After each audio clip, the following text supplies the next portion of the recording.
My divine birthright. The Lord created me in His image.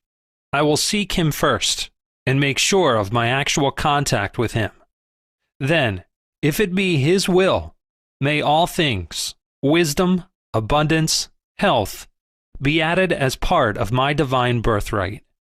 I want success without measure, not from earthly sources, but from God's all-possessing, all-powerful, all-bountiful hands. The law of success.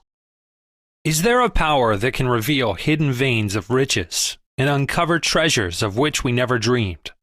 Is there a force that we can call upon to give health, happiness, and spiritual enlightenment? The saints and sages of India teach that there is such a power. They have demonstrated the efficacy of truth principles that will work for you too, if you give them a fair trial. Your success in life does not altogether depend on ability and training. It also depends on your determination to grasp opportunities that are presented to you. Opportunities in life come by creation, not by chance. You yourself, either now or in the past, including the past of former lives, have created all opportunities that arise in your path. Since you have earned them, use them to the best advantage. If you use all available outward means, as well as your natural abilities, to overcome every obstacle in your path, you will thus develop the powers that God gave you, unlimited powers that flow from the innermost forces of your being. You possess the power of thought and the power of will. Utilize to the uttermost these divine gifts. The power of thought. You demonstrate success or failure according to your habitual trend of thought. In you, which is the stronger, success thoughts or failure thoughts? If your mind is ordinarily in a negative state, an occasional positive thought is not sufficient to attract success. But if you think rightly, you will find your goal, even though you seem to be enveloped in darkness. You alone are responsible for yourself. No one else may answer for your deeds when the final reckoning comes. Your work in the world, in the sphere where your karma, your own past activity has placed you, can be performed only by one person, yourself. And your work can be called a success only when in some way it serves your fellow man. Don't mentally review any problem constantly. Let it rest at times, and it may work itself out. But see that you do not rest so long that your discrimination is lost. Rather, use these rest periods to go deep within the calm region of your inner self. Attuned with your soul, you will be able to think correctly regarding everything you do. And if your thoughts or actions have gone astray, they can be realigned. This power of divine attunement can be achieved by practice and effort. Will is the dynamo. Along with positive thinking, you should use willpower and continuous activity in order to be successful. Every outward manifestation is the result of will, but this power is not always used consciously. There is mechanical will as well as conscious will. The dynamo of all your powers is volition, or willpower. Without volition, you cannot walk, talk, work, think, or feel. Therefore, willpower is the spring of all your actions. In order not to use this energy, you would have to be completely inactive both physically and mentally. Even when you move your hand, you are using willpower. It is impossible to live without using this force. Mechanical will is an unthinking use of willpower. Conscious will is a vital force accompanying determination and effort, a dynamo that should be wisely directed. As you train yourself to use conscious, not mechanical will, you should also be sure that your willpower is being used constructively, not for harmful purposes or for useless acquisitions. To create dynamic willpower, Determine to do some of the things in life that you thought you could not do. Attempt simple tasks first. As your confidence strengthens and your will becomes more dynamic, you can aim for more difficult accomplishments. Be certain that you have made a good selection. Then refuse to submit to failure. Devote your entire willpower to mastering one thing at a time. Do not scatter your energies, nor leave something half done to begin a new venture. You can control destiny. Mind is the creator of everything. You should therefore guide it to create only good. If you cling to a certain thought of dynamic willpower, it finally assumes a tangible outward form. When you are able to employ your will always for constructive purposes, you become the controller of your destiny. I have just mentioned 3 important ways to make your will dynamic. 1. Choose a simple task or an accomplishment that you have never mastered and determine to succeed with it. 2. Be sure you have chosen something constructive and feasible. Then refuse to consider failure. 3. Concentrate on a single purpose, using all abilities and opportunities to forward it. But you should always be sure, within the calm region of your inner self, that what you want is right for you to have, and in accord with God's purposes. You can then use all the force of your will to accomplish your object, keeping your mind, however, centered on the thought of God, the source of all power and all accomplishment. Fear exhausts life energy. The human brain is a storehouse of life energy. This energy is constantly employed in muscular movements, in the working of the heart, lungs, and diaphragm, in cellular metabolism and chemicalization of blood, and in the carrying on of the work of the telephonic sensory motor system, the nerves. Besides this, a tremendous amount of life energy is required in all processes of thought, emotion, and will. Fear exhausts life energy. It is one of the greatest enemies of dynamic willpower. Fear causes the life force that ordinarily flows steadily through the nerves to be squeezed out, and the nerves themselves to become as though paralyzed.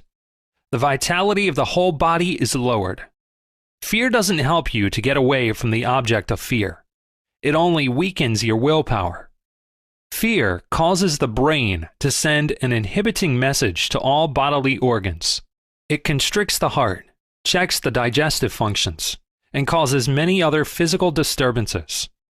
When the consciousness is kept on God, you will have no fears. Every obstacle will then be overcome by courage and faith. A wish is desire without energy. After a wish may come intention, the plan to do a thing, to fulfill a wish or desire. But will means I act until I get my wish. When you exercise your willpower, you release the power of life energy, not when you merely wish passively to be able to obtain an objective. Failures should arouse determination. Even failures should act as stimulants to your willpower and to your material and spiritual growth. When you have failed in any project, it is helpful to analyze every factor in the situation in order to eliminate all chances in the future that you might repeat the same errors. The season of failure is the best time for sowing the seeds of success. The bludgeon of circumstances may bruise you, but keep your head erect. Always try once more, no matter how many times you have failed. Fight when you think that you can fight no longer, or when you think that you have already done your best, or until your efforts are crowned with success. A little story will make this point clear. A and B were fighting. After a long time, A said to himself, "I cannot go on any longer." But B thought, "Just one more punch," and he gave it, and down went A. You must be like that. Give a last punch. Use the unconquerable power of will to overcome all difficulties in life. New efforts after failure bring true growth, but they must be well planned and charged with increasing intensity of attention and with dynamic willpower. Suppose you have failed so far. It would be foolish to give up the struggle, accepting failure as the decree of fate. It is better to die struggling than to abandon your efforts while there is still a possibility of accomplishing something more. For even when death comes, your struggles must soon be renewed in another life.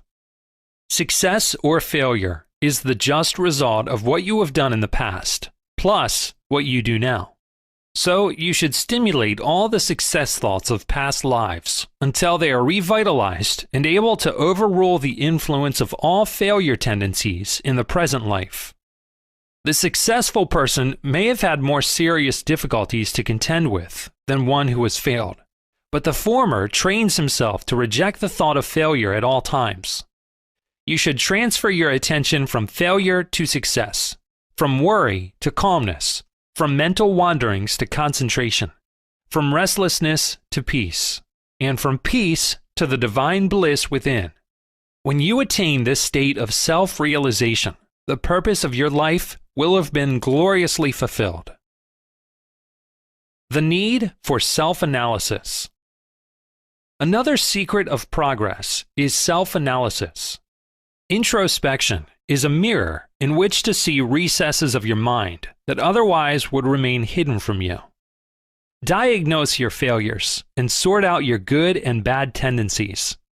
Analyze what you are, what you wish to become, and what shortcomings are impeding you. Decide the nature of your true task, your mission in life. Endeavor to make yourself what you should be and what you want to be. As you keep your mind on God and attune yourself to His will, you will progress more and more surely in your path. Your ultimate purpose is to find your way back to God, but you also have a task to perform in the outer world. Willpower, combined with initiative, will help you to recognize and fulfill that task. The creative power of initiative. What is initiative? It is a creative faculty within you, a spark of the infinite creator. It may give you the power to create something no one else has ever created. It urges you to do things in new ways. The accomplishments of a person of initiative may be as spectacular as a shooting star, apparently creating something from nothing. He demonstrates that the seemingly impossible may become possible by one's employment of the great inventive power of the Spirit. Initiative enables you to stand on your own feet, free and independent. It is one of the attributes of success. See the image of God in all men. Many people excuse their own faults, but judge other persons harshly. We should reverse this attitude by excusing others' shortcomings and by harshly examining our own. Sometimes it is necessary to analyze other people. In that case, the important thing to remember is to keep the mind unprejudiced. An unbiased mind is like a clear mirror, held steady, not oscillating with hasty judgments. Any person reflected within that mirror will present an undistorted image. Learn to see God in all persons, of whatever race or creed. You will know what divine love is when you begin to feel your oneness with every human being, not before. In mutual service, we forget the little self and glimpse the one measureless self, the spirit that unifies all men. Habits of thought control one's life. Success is hastened or delayed by one's habits. It is not your passing inspirations or brilliant ideas, so much as your everyday mental habits that control your life. Habits of thought are mental magnets that draw to you certain things, people, and conditions. Good habits of thought enable you to attract benefits and opportunities. Bad habits of thought attract to you materially minded persons and to unfavorable environments. Weaken a bad habit by avoiding everything that occasioned it or stimulated it, without concentrating upon it in your zeal to avoid it. Then, divert your mind to some good habit and steadily cultivate it until it becomes a dependable part of you. There are always two forces warring against each other within us. One force tells us to do the things we should not do, and the other urges us to do the things we should do, the things that seem difficult. One voice is that of evil, and the other is that of good, or God. Through difficult daily lessons, you will sometimes see clearly that bad habits nourish the tree of unending material desires, while good habits nourish the tree of spiritual aspirations. More and more, you should concentrate your efforts on successfully maturing the spiritual tree, that you may someday gather the ripe fruit of self-realization. If you are able to free yourself from all kinds of bad habits, and if you are able to do good because you want to do good, and not merely because evil brings sorrow, then you are truly progressing in spirit. It is only when you discard your bad habits that you are really a free man. Until you are a true master, able to command yourself to do the things that you should do but may not want to do, you are not a free soul. In that power of self-control lies the seed of eternal freedom. I have now mentioned several important attributes of success: positive thoughts, dynamic will, self-analysis, initiative, and self-control. Many popular books stress one or more of these, but fail to give credit to the divine power behind them. Attunement with the divine will is the most important factor in attracting success. Divine will is the power that moves the cosmos and everything in it. It was God's will that hurled the stars into space. It is His will that holds the planets in their orbits, and that directs the cycles of birth, growth, and decay in all forms of life. Power of divine will. Divine will has no boundaries. It works through laws known and unknown, natural and seemingly miraculous. It can change the course of destiny, wake the dead, cast mountains into the sea, and create new solar systems. Man, as an image of God, possesses within him that all-accomplishing power of will. To discover through right meditation how to be in harmony with the divine will is man's highest obligation. When guided by error, human will misleads us, but when guided by wisdom, human will is attuned to the divine will. God's plan for us often becomes obscured by the conflicts of human life, and so we lose the inner guidance that would save us from chasms of misery. When man attunes his will with God's will, which is guided by wisdom, he is using divine will. Through the use of right techniques of meditation, developed anciently by India's sages, all men may achieve perfect harmony with the will of the Heavenly Father. From the ocean of abundance. Just as all power lies in His will, so all spiritual and material gifts flow from His boundless abundance. In order to receive His gifts, you must eradicate from your mind all thoughts of limitation and poverty.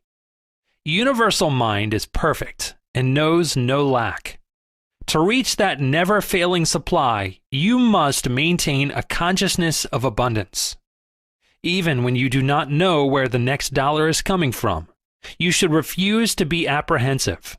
When you do your part and rely on God to do His, you will find that mysterious forces come to your aid, and that your constructive wishes soon materialize. This confidence and consciousness of abundance are attained through meditation. Since God is the source of all mental power, peace, and prosperity, do not will and act first, but contact God first. Thus, you may harness your will and activity to achieve the highest goals. As you cannot broadcast through a broken microphone, so you cannot send out prayers through a mental microphone that has been disordered by restlessness. By deep calmness, you should repair your mind microphone and increase the receptivity of your intuition.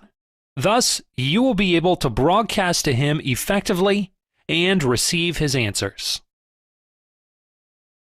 The way of meditation. After you have repaired your mental radio and are calmly attuned to constructive vibrations, how may you use it to reach God? The right method of meditation is the way. By the power of concentration and meditation, you can direct the inexhaustible power of your mind to accomplish what you desire and to guard every door against failure. All successful men and women devote much time to deep concentration. They are able to dive deeper within their minds and to find the pearls of right solutions for the problems that confront them. If you learn how to withdraw your attention from all objects of distraction and to place it upon one object of concentration, you too will know how to attract at will whatever you need. Before embarking on important undertakings, sit quietly, calm your senses and thoughts, and meditate deeply. You will then be guided by the great creative power of spirit. After that, you should utilize all necessary material means to achieve your goal. The things you need in life are those that will help to fulfill your dominant purpose. Things you may want but not need may lead you aside from that purpose. It is only by making everything serve your main objective that success is attained. Success is measured by happiness. Consider whether fulfillment of the goal you have chosen will constitute success. What is success? If you possess health and wealth, but have trouble with everybody, including yourself, yours is not a successful life. Existence becomes futile if you cannot find happiness. When wealth is lost, you have lost a little. When health is lost, you have lost something of more consequence. But when peace of mind is lost, you have lost the highest treasure. Success should therefore be measured by the yardstick of happiness, by your ability to remain in peaceful harmony with cosmic laws. Success is not rightly measured by the worldly standards of wealth, prestige, and power. None of these bestow happiness unless they are rightly used. To use them rightly, one must possess wisdom and love for God and man. God does not reward or punish you. He has given you the power to reward or punish yourself by the use or misuse of your own reason and willpower. If you transgress the laws of health, prosperity, and wisdom, you must inevitably suffer from sickness, poverty, and ignorance. However, you should strengthen your mind and refuse to carry the burden of mental and moral weaknesses acquired in past years. Burn them in the fires of your present divine resolutions and right activities. By this constructive attitude, you will attain freedom. Happiness depends to some extent upon external conditions, but chiefly upon mental attitudes. In order to be happy, one should have good health, a well-balanced mind, a prosperous life, the right work, a thankful heart, and above all, wisdom or knowledge of God. A strong determination to be happy will help you. Do not wait for circumstances to change, thinking falsely that in them lies the trouble. Do not make unhappiness a chronic habit, thereby afflicting yourself and your associates. It is blessedness for yourself and others if you are happy. If you possess happiness, you possess everything. To be happy is to be in tune with God. That power to be happy comes through meditation. Put God's power behind your efforts. Release for constructive purposes the power you already have, and more will come. Move on your path with unflinching determination, using all the attributes of success. Tune yourself with the creative power of spirit. You will be in contact with the infinite intelligence that is able to guide you and to solve all problems. Power from the dynamic source of your being will flow uninterruptedly so that you will be able to perform creatively in any sphere of activity. You should sit in silence before deciding about any important matter, asking the Father for His blessing. Then behind your power is God's power. Behind your mind, His mind. Behind your will, His will. When God is working with you, you cannot fail. Every faculty you possess will increase in power. When you do your work with the thought of serving God, you receive His blessings. If your work in life is humble, do not apologize for it. Be proud, because you are fulfilling the duty given you by the Father. He needs you in your particular place. All people cannot play the same role. As long as you work to please God, all cosmic forces will harmoniously assist you. When you convince God that you want Him above all else, you will be attuned to His will. When you continue to seek Him, no matter what obstacles arise to take you away from Him, you are using your human will in its most constructive form. You will thus operate the law of success that was known to the ancient sages, and that is understood by all men who have achieved true success. The divine power is yours if you make a determined effort to use it to attain health, happiness, and peace. As you encompass these goals, you will travel on the path of self-realization to your true home in God. Affirmation. Heavenly Father, I will reason. I will. I will act. But guide Thou my reason, will, and activity to the right thing that I should do.